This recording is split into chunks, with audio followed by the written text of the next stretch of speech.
નમસ્કાર, આપ જોઈ રહ્યા છો ITN ગુજરાતી। બકરાણા ગામના ઐતિહાસિક અને સાણંદ તાલુકાના સૌથી મોટા ગણાતા તળાવની સફાઈ માટે ગ્રામજનો દ્વારા એક વિશાળ મેગા ડ્રાઈવ શરૂ કરવામાં આવી છે।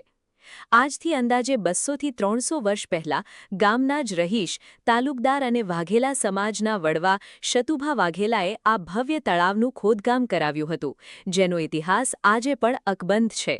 બિલકુલ કોર, આ તળાવના પાણીનો ઉપયોગ સિંચાઈ માટે પ્રતિબંધિત હતો।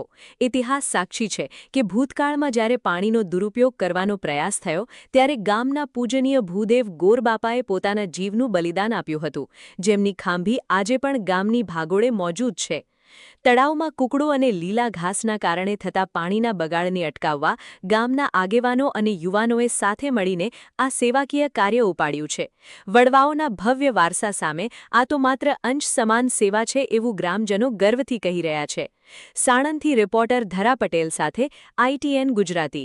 આ સાણંદ તાલુકાનું બકરાણા ગામ છે, ત્યાં તળાવનું રિનોવેશન કરવામાં આવી રહ્યું છે, તો શું કહેશો આપ? આ તળાવમાં લગભગ 15 દિવસ પહેલાં ખૂબ પાણી આવ્યું હતું, તો કેનાલથી કૂકડો અંદર આવી ગયો છે।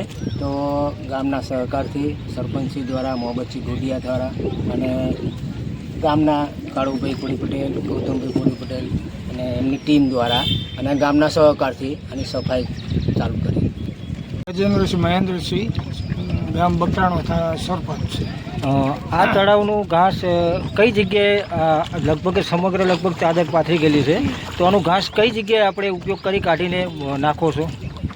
આ તળાવનું ઘાસ અમે એક અમારું ખરાવાડનું જમીન પડતર પડી છે અને એ હાલમાં બીજો કોઈ ઉપયોગ એનો થતો નથી, તો ત્યાં આ બધું ઘાસ પાથરી અને સુકાય પછી તેને દહન કરી અને એનું પુનઃવર્તન કરવાની ગામ લોકોએ નિર્ણય કર્યો છે કે જેથી કરી કોઈને નડતર ન થાય અને બીજી વાર આ ઉગવા પામે નહીં।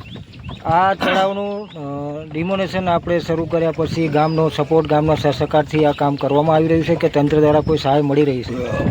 આ ગામનું આ 2-3 આગેવાનોએ ઉપાડ્યા પછી જેમ જેમ જાણ થતી જાય એમ લોકોનો સહકાર મળતો જાય છે અને મળતો રહેશે। બીજું, ગામ એવું સેવાભાવી છે કે ઘણા લોકો ફ્રી સેવામાં પણ યુવાનો આવી અને કામ કરે છે। ઘણાને જરૂર પડતું હોય ત્યાં 5 રૂપિયા મજૂરી આપવા જવું હોય તો એ મજૂરી પણ આપવાની। અને આમાં મોહમ્મદ સંઘે જાહેર કર્યું છે કે ભાઈ જે કંઈ ખર્ચો થાય ગામથી થાય તો ભલે, જેટલો થાય બાકીનો ખૂટશે તો હું આપીશ। તેમજ મેં પણ થોડુંક સૂચન કર્યું છે અમારા ગૌતમભાઈને, મારી જરૂર પડે એ મને યાદ કરજો।